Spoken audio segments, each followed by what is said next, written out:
Doctor बाबा साहब अम्बेडकर जी ने इस देश को संविधान देते समय ये डर महसूस किया था कि लोकतंत्र को इस देश में हम दे रहे हैं, लेकिन वो कब तक टिकेगा? क्या लोकतंत्र इस देश में बचेगा? लेकिन आज मुझे आप लोगों को देखकर लगता है डॉक्टर बाबा साहब अम्बेडकर जी ने 1956 में यह डर महसूस किया था, लेकिन आज 2020 में पूरे कॉन्फिडेंस के साथ लेता हूं, मोदी नहीं, मोदी का बाप भी आ जाए, इस देश से लोकतंत्र कभी नहीं हटने वाला।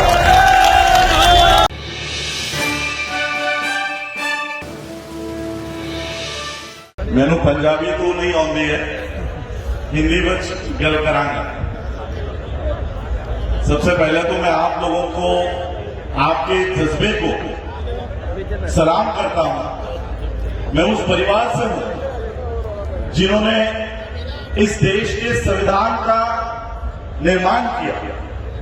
डॉक्टर बाबा साहब अम्बेडकर जी का परपोता होने के नाते मैं आप लोगों के इस आंदोलन में पूरे दिल से पूरे सभी भारत में ही नहीं, भारत के बाहर, अभी मैं बैठा था तो मुझे कनाडा से फोन आया, ऑस्ट्रेलिया के जितने भी अम्बेडकराई पूरे विश्व में है, सभी विश्व के अम्बेडकराई लोगों ने आपके इस आंदोलन को समर्थन दिया हुआ है। पूरे वर्ल्ड के लोग आपको देख रहे हैं।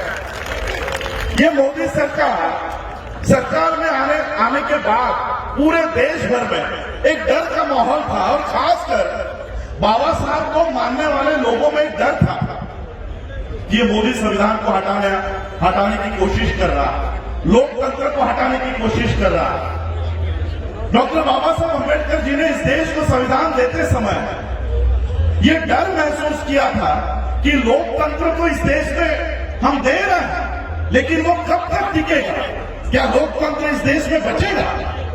लेकिन आज मुझे आप लोगों को देखकर लगता है डॉक्टर बाबा साहब अम्बेडकर जी ने 1956 में यह डर महसूस किया था, लेकिन आज 2020 में पूरे कॉन्फिडेंस के साथ लेता हूं, मोदी नहीं, मोदी का बाप भी आ जाए, इस देश से लोकतंत्र कभी नहीं हटने वाला। मेरे पहले कुछ लोग कह रहे थे कि ऑपोजिशन आज खत्म हो गया, मीडिया खत्म हो गया।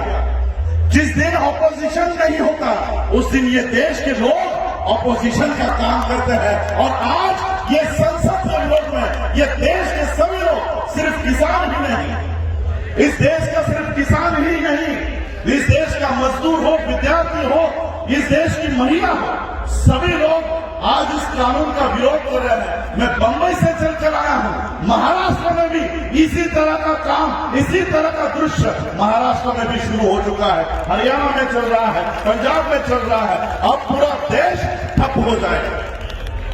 जब तक इस कानून को वापस नहीं लेते, जब तक इस कानून को पूरी तरह से बर्खास्त नहीं करते, तब तक हम अभी अपने इस स्थल से हटने वाले नहीं हैं। और इसलिए मैं आज आप लोगों के जज्बे को सलाम करने के लिए मुंबई से यहां पर चल के आया हूं, और मुझे आज तहे दिल से खुशी हो रही है कि मेरा संविधान, बाबा साहब का संविधान इस देश से कभी नहीं हट सकता। जब तक वो आपके हाथों में है तब तक वो कभी नहीं हट सकता।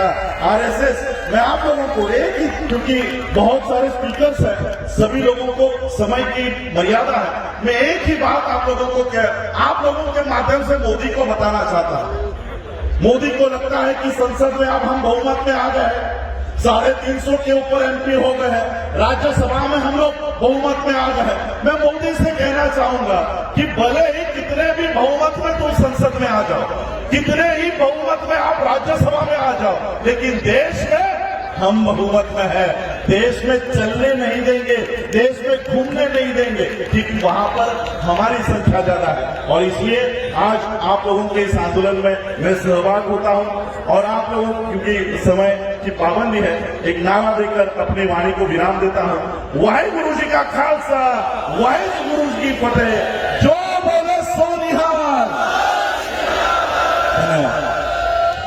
थैंक यू, बहुत बहुत धन्यवाद जी।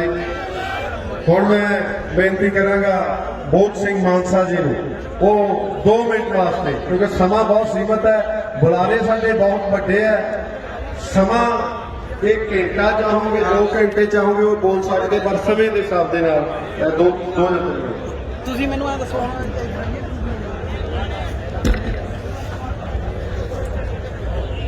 अगर आप चाहते हैं गरीब हर वंचित इंसान की आवाज आप तक पहुंचे तो हमारे चैनल को सब्सक्राइब करें और बेल आइकन का बटन दबाना ना भूलें।